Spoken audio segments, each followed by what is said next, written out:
Salut à tous. Donc on se retrouve aujourd'hui pour la critique du film Souviens-toi l'été dernier 2025, qui est apparemment la suite du premier, qui a eu deux autres Souviens-toi l'été dernier, qui n'ont pas fait beaucoup de bruit. Je suis même pas sûr de les avoir vus. Je pense le 2, mais le 3 sûrement pas. Donc on commence comme d'habitude par les personnages, après l'histoire. Après, ce que j'en pense, c'est il y aura sûrement un spoil à la fin de la vidéo, hein, parce que dans ce genre de film, ce qui compte, c'est vraiment qui tue. Donc voilà. Concernant les personnages, on a Danica Richards, Ava Brooks, Teddy Spencer, Stevie Wards. On a aussi rapidement Tyler Trevino, dedans qui joue une espèce de youtubeuse, influenceuse, en fait, qui fait du contenu sur les tueurs en série. Et on a aussi Wyatt, non pas Wyatt, Milo Griffin. Milo Griffin. Donc voilà, ça c'est pour les nouveaux acteurs. Et on a un comeback donc de Jennifer Love Hewitt et de Freddie Prinze Jr.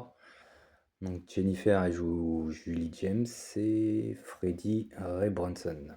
Donc alors au niveau du jeu d'acteur, hein, c'est pas foufou, c'est vraiment pas dingue, hein, c'est des acteurs qui sont pas extraordinaires au niveau justement de leur jeu d'acteur.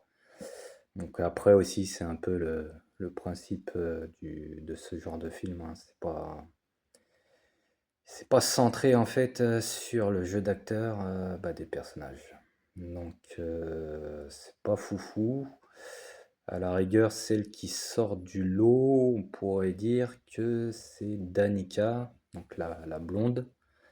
Donc bizarrement, hein, logiquement, dans le genre de film, la blonde, c'est celle qui est toujours un peu bébête. Sauf que là, c'est apparemment celle qui joue le mieux. Voilà pour les acteurs. Au niveau de l'histoire, ça va être rapide, hein, puisque c'est pratiquement la même chose que le premier, hein. Donc c'est une bande de jeunes, là ils sont 5, qui font une virée le soir de l'indépendance des États-Unis d'Amérique, le 4 juillet. Donc il faut une virée pour aller voir les feux d'artifice. Donc comme dans le premier, ils sont un peu alcoolisés, un peu sous drogue. Donc ils font les fous sur la route jusqu'au moment où ils décident de s'arrêter sur la route, parce qu'apparemment ils voient les feux d'artifice. Donc tranquille, ils s'arrêtent en plein milieu de la route sans problème. Ils se mettent eux aussi en plein milieu de la route. Bon, heureusement que c'est une route apparemment où il n'y a pas trop de passages. Sauf que il y a une première voiture qui passe et le Teddy Spencer, lui qui est un peu alcoolisé, joue un peu à essayer de bloquer les voitures qui pourraient passer. Donc la première, elle passe de justesse. Et il y en a une deuxième qui arrive, qui elle ne s'arrête pas, elle réussit pas à réellement l'éviter et part s'encastrer dans la barrière de protection qu'il y a sur la route. C'est une route hein, qui est au bord de la mer, mais en hauteur.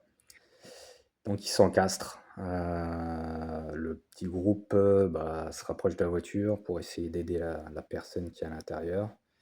Elle n'y arrive pas et la voiture tombe dans le ravin. Voilà. Donc, comme dans le premier, hein, ils se promettent tous ensemble d'en parler à personne. Jamais. Et donc voilà.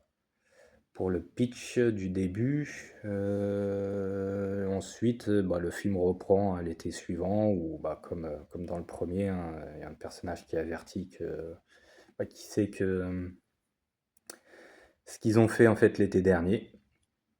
Et de là, voilà, les meurtres commencent à arriver. Et voilà, bon, ça on connaît, hein, comme je l'ai dit, c'est un peu comme le premier.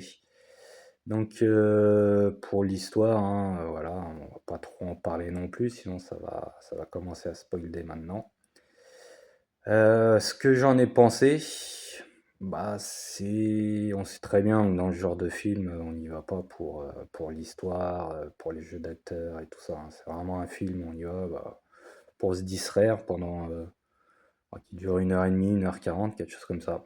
Donc ouais, bon, on suit, voilà, hein, les meurtres, et on essaye comme d'habitude d'essayer de comprendre et de savoir qui tue. Donc voilà, ça c'est pour l'histoire, pour ce que j'en ai pensé. Donc c'est pas extraordinaire, mais ça on le sait d'avance avant d'aller voir le film. Voilà.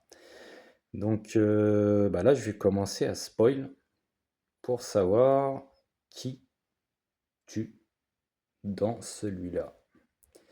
Donc attention, spoil alert, spoil alert, spoil alert.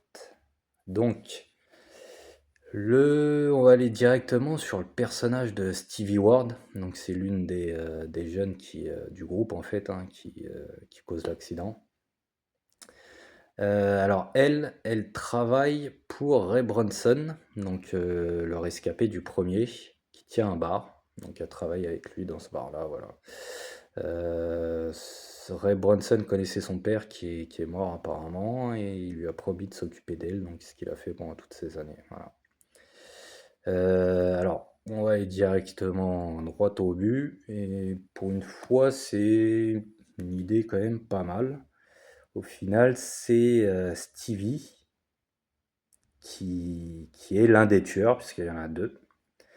Donc c'est une bonne idée, puisque au final, le tueur, il fait partie du groupe qui a causé l'accident, quoi.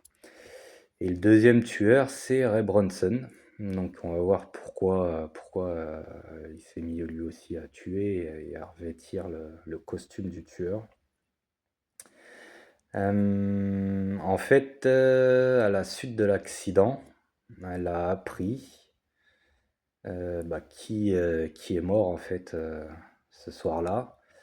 Et elle s'est rendue compte, donc je pense hein, par Ray Bronson ou en fait le prêtre, puisque voilà c'est ça en fait, c'est que Stevie et Ray Bronson font partie d'une espèce de confrérie au niveau de l'église. Et donc la personne, je crois qu'il s'appelle Sam, qui est mort ce soir-là, c'est un ami en fait, il faisait partie de cette confrérie, donc un ami de Stevie et de Ray Bronson. Et donc, de là, elle avait déjà du mal en fait à accepter de n'avoir rien fait en fait le soir même. Et là, en apprenant que c'était son ami au final qui est mort, elle a vu rouge, et donc c'est elle qui se met avec Ray Bronson à tuer et à essayer de tuer en tout cas tous les jeunes qui ont causé cet accident-là, quoi. Donc elle, à l'arrière, on pourrait comprendre qu'elle pète un peu les plombs, puisque déjà de base, elle n'était pas d'accord pour se taire au départ, et qu'en plus de ça, elle s'est rendu compte qu'au final c'était son ami, donc là, elle a pété les plombs, donc bon, on peut comprendre. Ce qu'on peut un peu moins comprendre, c'est Ray Bronson. Une fois qu'il a appris ça, au lieu d'appeler la police et donc de tout raconter, il a préféré faire comme le gars du premier hein, qui a voulu les tuer. Et donc c'est ça qui est un peu bizarre. Alors lui, il explique ça par le fait que les gens apparemment du village ont oublié ce qui leur était arrivé. Et lui, ça l'a mis mal. Donc au final, il a fait ça apparemment pour rappeler aux gens du village tout ce qui s'était passé. Voilà. Voilà, au final, comment ça se termine.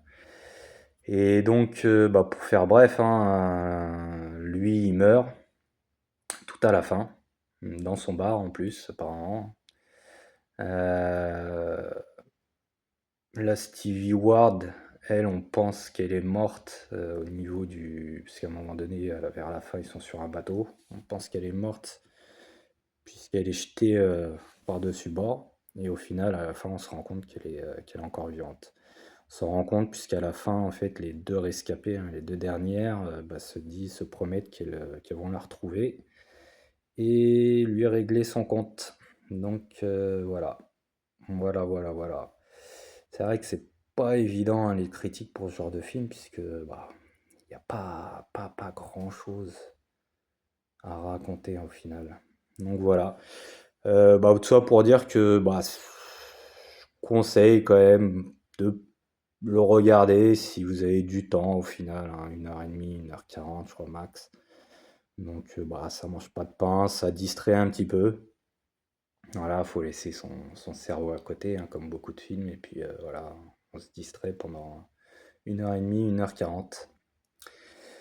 Euh, il y a vite fait un petit retour aussi de Sarah Michelle Gellar, ou Gellar, je sais pas comment on dit. Donc voilà, ça c'est juste pour les gens, pour le petit kiff des gens.